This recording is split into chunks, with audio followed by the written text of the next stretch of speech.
Salut tout le monde, c'est Sapric, vous vous souvenez de moi? Non! Eh ouais, c'est normal, la dernière fois que j'ai fait une vidéo, vous aviez 16 ans et vous écoutiez de la K-pop. Aujourd'hui, vous en avez 20 et vous écoutez la K-pop? Mais qu'est-ce que vous foutez? Ah, il s'en est passé des choses depuis la dernière fois, notamment grosse news, l'IA a tué la musique. Dust on the wind, boots on the ground, smoke in the sky, no peace found.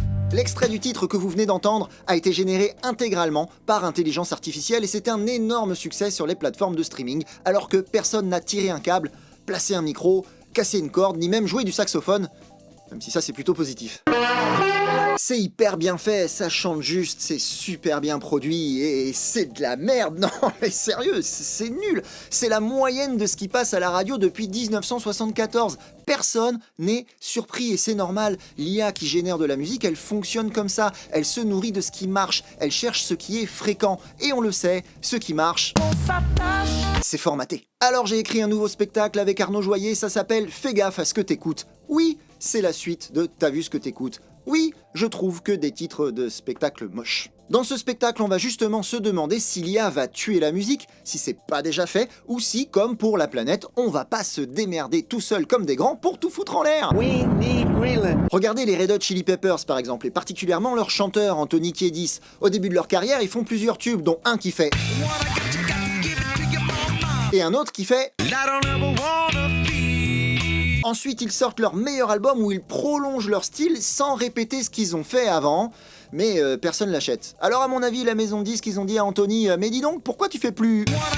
ni... » Et c'est pour ça que depuis plus de 20 ans, une grande partie de leurs chansons font...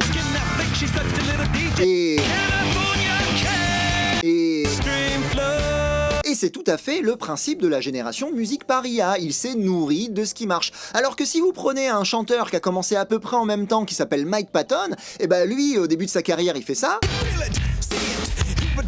Mais après, il fait ça.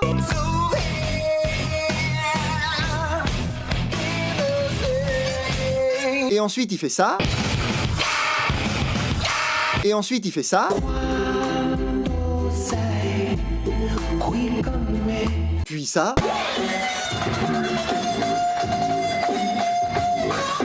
Et ça, mes amis, ça s'appelle l'exigence, la prise de risque. Dans Fais gaffe à ce que t'écoutes, on va reprendre l'histoire de la musique du XXe siècle jusqu'à aujourd'hui et on va étudier la manière dont le business de la musique tente de dompter les artistes sans toujours y arriver, heureusement. On va explorer les raisons pour lesquelles, mes chers amis, il est temps, plus que jamais, de faire gaffe à ce que t'écoutes. Si je veux l'avoir, est-ce qu'ensuite autre chose je voudrais avoir? Solide ou rester la mâchoire? Oui, il faut le faire pour le voir. Lorsque t'as les jambes en compote, le bonheur ça devient s'asseoir. J'ai les yeux qui collent comme l'urine sur le pissoir. Dans mes pensées, il y a plusieurs univers avec plusieurs ennemis. Dans la réalité, dis-moi qui va prendre parti. Dans le cerveau, oui, il y a beaucoup de plis.